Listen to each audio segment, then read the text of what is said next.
목사님 너무 바쁜 일정 가운데 있는데 너무 감사하게 저에게 방문하셔서 또 이렇게 은혜 나눠주셨습니다. 우리 다시 한번 격려의 박수 좀 드렸으면 좋겠습니다. 네, 오늘 말씀은 들짐승과 함께라는 제목으로 여러분과 잠깐 간단하게 말씀을 나누기를 원합니다. 우리가 지난주까지 해서 지금 세 번째 마가복음의 말씀을 나누고 있습니다. 여러분, 이 마가복음의 말씀을 나누시면서 여러분 안에 어떠한 도전과 또 어떠한 말씀이 여러분 삶 가운데 들려지고 계십니까? 이 광야에서 들려지는 이 말씀이 이 사순절의 기간 동안에 여러분의 삶을 두드리고 여러분의 삶을 새롭게 하게 되시는 그런 시간이 되시기를 주님의 이름으로 축원드립니다. 우리는 마가가 예수님의 오심의 이 복음을 설명할 때 어떤 단지 개인의 사사로운 사건이라고 설명하고 있지 않은 것을 볼 수가 있습니다. 예수님의 오심은 한 개인에게 일어난 사건이 아니라 새로운 시대가 도래했다는 뜻입니다. 이 새로운 시대는 다름 아닌 하나님이 왕으로 다스리는 시대가 이제 도래했다는 것이죠. 이제 악이 다스리는 시대는 끝이 났고 하나님께서 다스리시는 시대가 도래했다는 것입니다. 그런데 오늘 말씀에서 마가는 그렇게 새로운 시대를 시작하셨다라고 선포한 장소에 대하여 세 가지 장소를 보여주고 있는 것을 볼 수가 있습니다. 갈릴리 나사렛에서 오신 예수님은 세례 요한에 있던 광야에 이르러셔서 세례 요한으로부터 세례를 받으셨다고 이야기합니다. 그리고 이어서 예수님은 다시 성령님에 이끌려서 광야로 나가셨고 들짐승과 함께 계시며 사단에게 시험을 받으셨죠. 그리고 세례 요한이 죽은 후에 예수님은 다시 갈릴리로 오셔서 하나님의 나라가 이제 가까이 왔다라는 새로운 시대의 소식을 전하고 있는 것입니다. 근데 여기에 기록된 갈릴리, 나사렛, 그리고 광야라는 것은 어쩌면 정말 아무런 의미를 가지지 못한 무명의 지역을 가리키는 것일 것입니다. 세계를 다스리는 통치와 권력의 중심인 로마도 아니었고, 그렇다고 하나님을 믿는 신앙의 중심이었던 이스라엘의 예루살렘도 아니었습니다. 그곳은 어느 곳에도 속하지 못했던 변두리와 그리고 갈릴리, 그러한 곳이었습니다. 지금 변두리 광야와 갈릴리에서, 그것도 나사렛 출신의 한 사람이 지금 자신으로부터 새로운 시대가 도래했다라고 말하고 있는 것입니다. 어떠십니까, 여러분?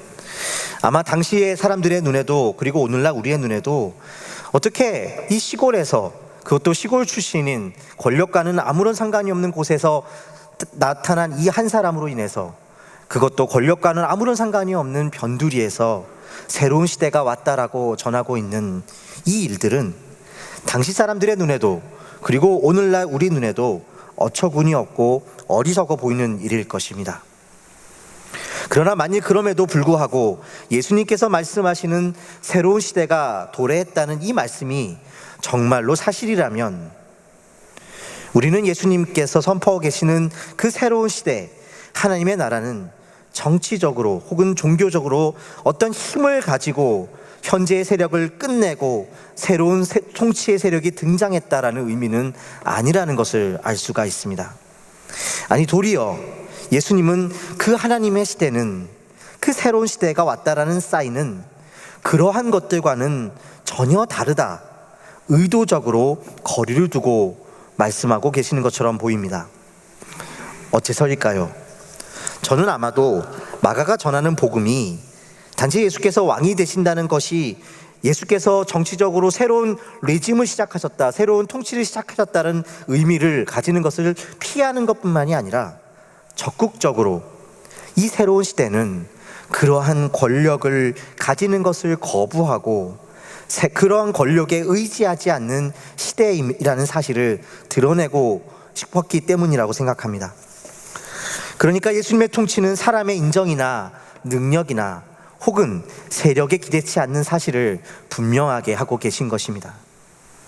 하나님을 왕으로 섬기는 나라의 시대는 그러한 인정과 힘을 줬는 것이 아니라 오히려 그것을 거부하고 예수를 왕으로 섬기는 시대라는 의미를 가지기 때문입니다.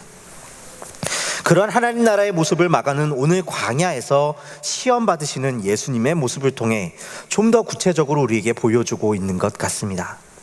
우리가 지난주에 살펴보았듯이 예수님께서 세례 요한으로부터 죄사함에 이르는 회개에 그러한 세례를 친히 받으셨을 때 예수님의 공생의 기간 중에 가장 영화로운 일이 일어났다라고 이야기합니다. 그때 하늘이 열리고 성령이 그 가운데 비둘기같처럼 임하시고 하늘에서 소리가 있어 전능하신 하나님께서 이는 내가 사랑하는 아들이요 내가 기뻐하는 자라고 하나님으로부터의 인정과 축복을 받으십니다. 사람의 인정이나 칭송과는 비교가 되지 않는 이 영광이 이 세례 가운데 보여졌고 그 영원하신 하나님께서 예수와 함께 하신다는 확인을 받으셨다는 것입니다. 그런데 오늘 말씀에 보면 예수님은 그 즉시 성령의 몰아내심으로 곧 광야에 나가셨다라고 기록되어 있습니다. 여기서 주목해야 할 단어는 곧이라고 하는 단어와 몰아내셨다라는 단어입니다.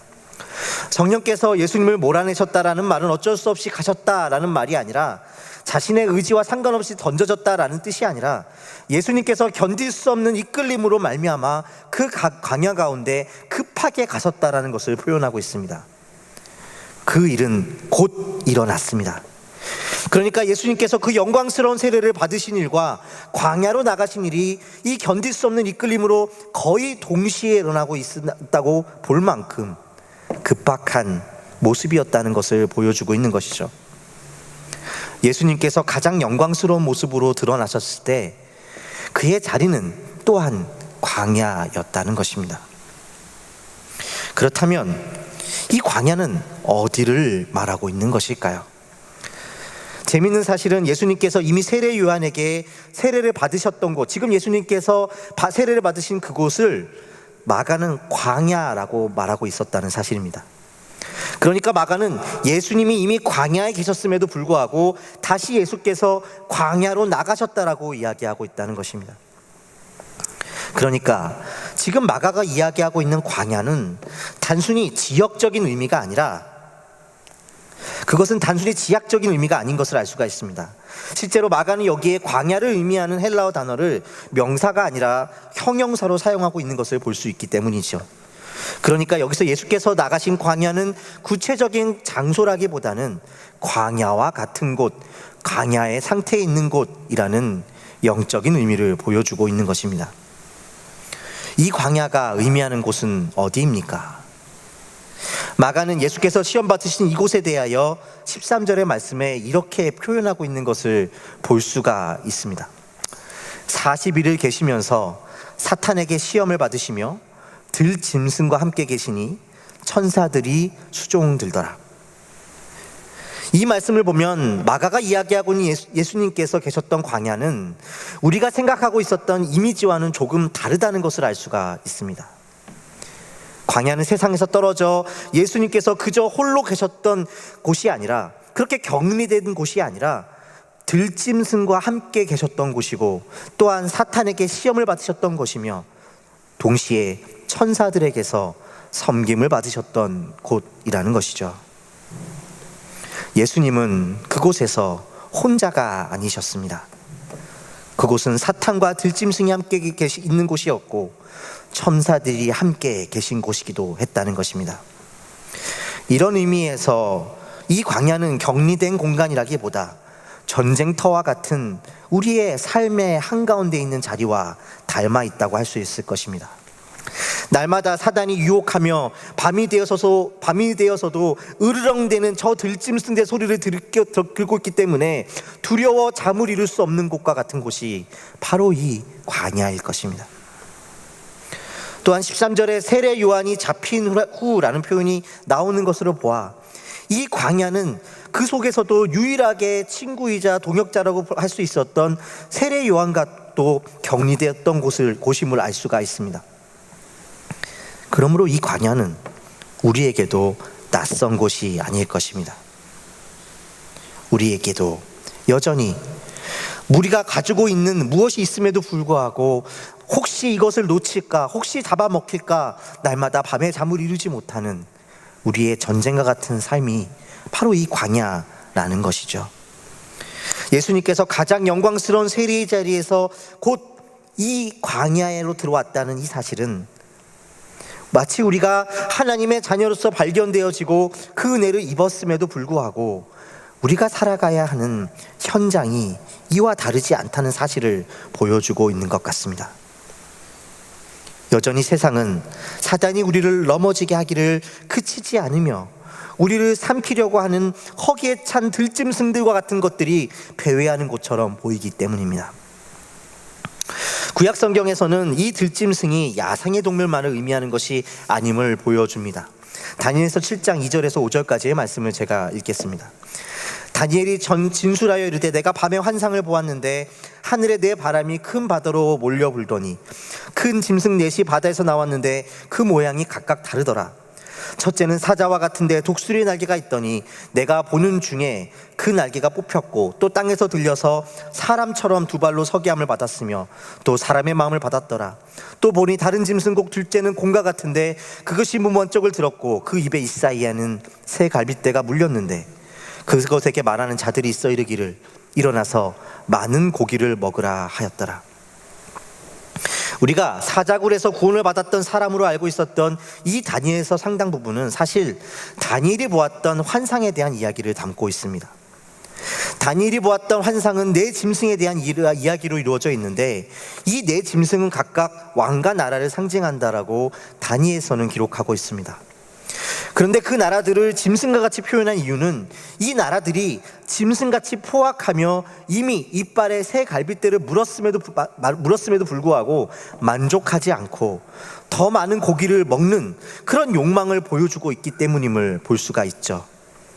그런 의미에서 다니엘이 다리오 왕에게 의해서 사자굴에 들어갔었다는 이야기는 단지 다니엘의 신앙적 용기를 말하고 있는 것이 아니라 그러한 욕망의 시대를 살아가는 하나님의 자녀들의 삶이 바로 그와 같음을 보여주는 것이라고 할 수 있을 것입니다. 욕망이 지배하는 시대에 너도 그와 같이 욕망을 추구하며 살지 않으면, 너도 세상 속에서 인정받는 것, 너희가 보이는 것으로 그 길을 삼지 않으면 그저 뒤떨어진다 정도가 아니라 사실은 그 세상 속에서 먹히고 말 것이다 위협하는 이 시대의 광야 가운데 우리는 던져져 있는지도 모릅니다.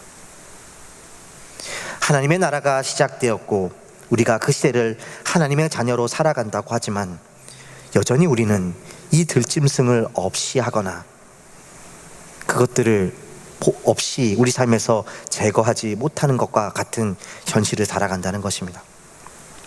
다니엘은 사자굴에서 건짐을 받았지만 이 이야기가 전하는 바는 단지 하나님이 위험에도 건져주신다 정도가 아니라는 것이 우리는 이 다니엘서의 전체적인 맥락에서 알 수가 있습니다.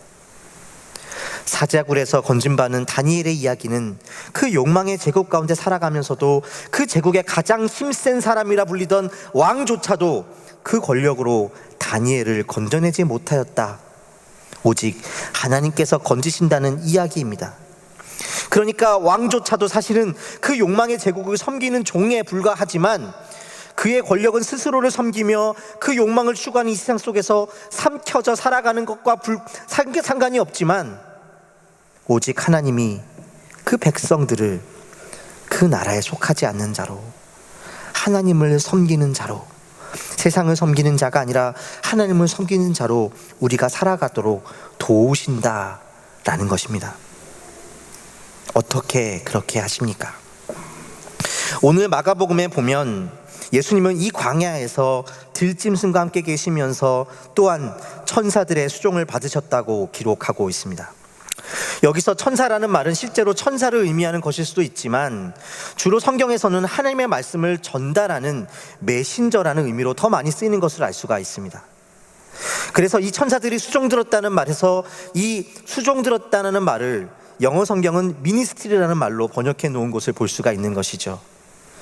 그러니까 천사들의 수종은 예수께서 그곳에서 하나님의 말씀으로 영적인 보살핌을 받으셨다, 하나님의 영적인 보살핌을 받으셨다라는 의미로 표현하고 있다는 것을 알 수가 있습니다.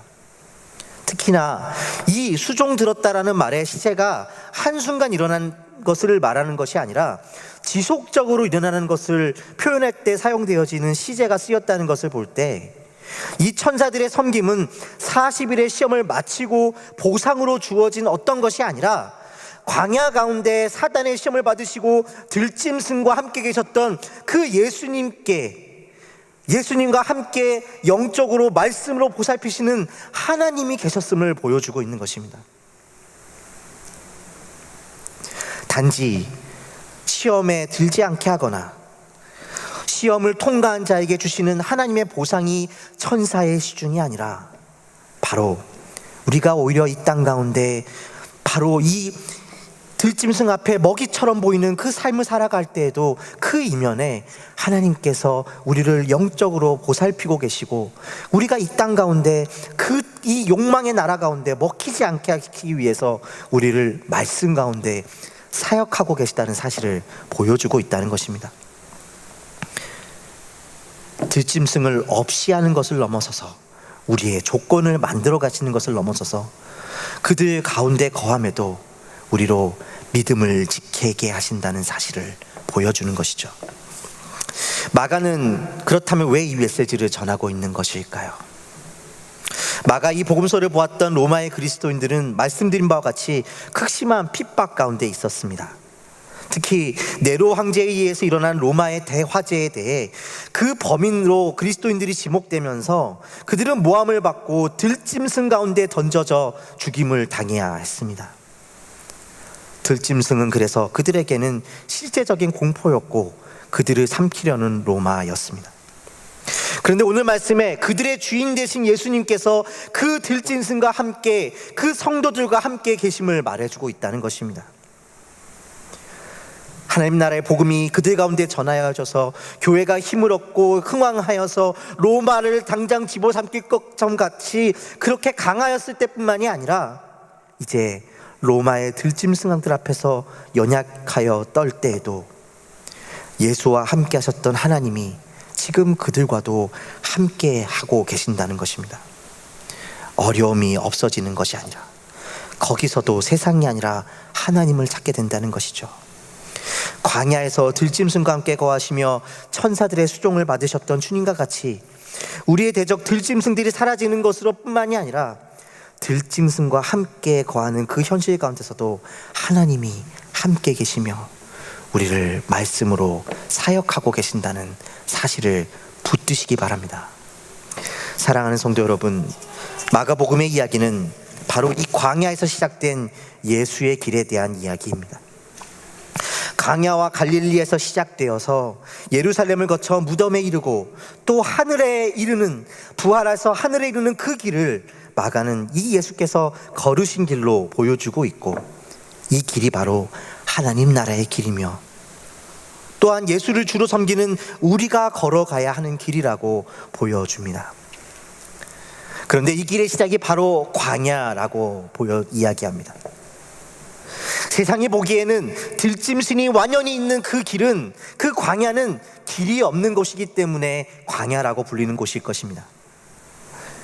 우리가 보기에 짐승을 없이 하고 그것을 없게 만드는 것만이 길이 될 것이라고 말할 수 있을지 모릅니다.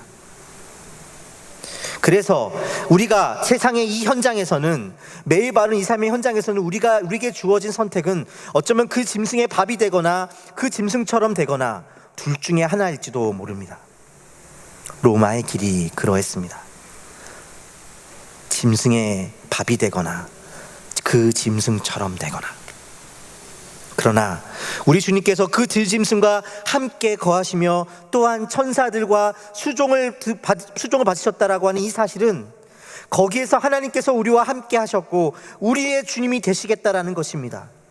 그 말씀 안에서 우리는 짐승이 되는 것이 아니라 짐승과 함께 거하지만 그 욕망의 길을 따라 짐승이 되지 않는 길, 세상의 욕망의 눈으로는 보이지 않지만 그 믿음의 길을 걷게 된다는 것입니다. 어쩌면 그래서 그 길은 세상 사람들이 걸어가지 않았던 길인지도 모르겠습니다. 아무도 그 길을 걸었지 않은 이유는 그 길이 위험하고 어리석어 보이는 길이었기 때문일 것입니다. 그러나 그 광야에서 하나님과 함께 하심을 믿고 그 길이 없는 곳에 그 길을 내시는 주님을 붙잡으며 욕망의 짐승이 되지 않고 하나님과 함께 걸을 때 그것은 우리의 길이 되고 또한 우리 뒤에 오시는 누군가의 길이 될 것입니다. 세상에 알려진 누군가의 길을 따르지 말고 주님과 함께 길이 없어 보이는 그곳을 걸으심으로 길을 내시는 여러분의 삶이 되시기를 바랍니다. 예수님께서 그러셨던 것처럼 말입니다. 세상에 드러나길 소망하며 소유하길 원하는 이 길이 아닌 들짐승의 위협 가운데 그들과 같이 되지 않고 천사들의 말씀의 위로를 받는 이 길을 걷는 여러분의 삶이 되시기를, 그리고 그 길을 걷는 사람들 가운데 하나님 나라는 이미 임한 것임을 기억하는 삶이 되시기를 바랍니다. 이 보스턴 땅 한가운데 여러분 많은 길이 있습니다. 보여지는 길은 짐승이 되어 살아가는 길일지도 모릅니다. 그러나 그때에 내가 짐승이 되지 않으며 짐승과 함께 살아가는 그 길이 되시기를 구하시는 여러분의 삶이 되시기를 바랍니다. 욕망을 따라 섬기는 삶이 아니라 주님과 함께 길을 내며 주님과 함께 걸어가시는 여러분과 저의 삶이 되시기를 주의 이름으로 축원드립니다. 기도하시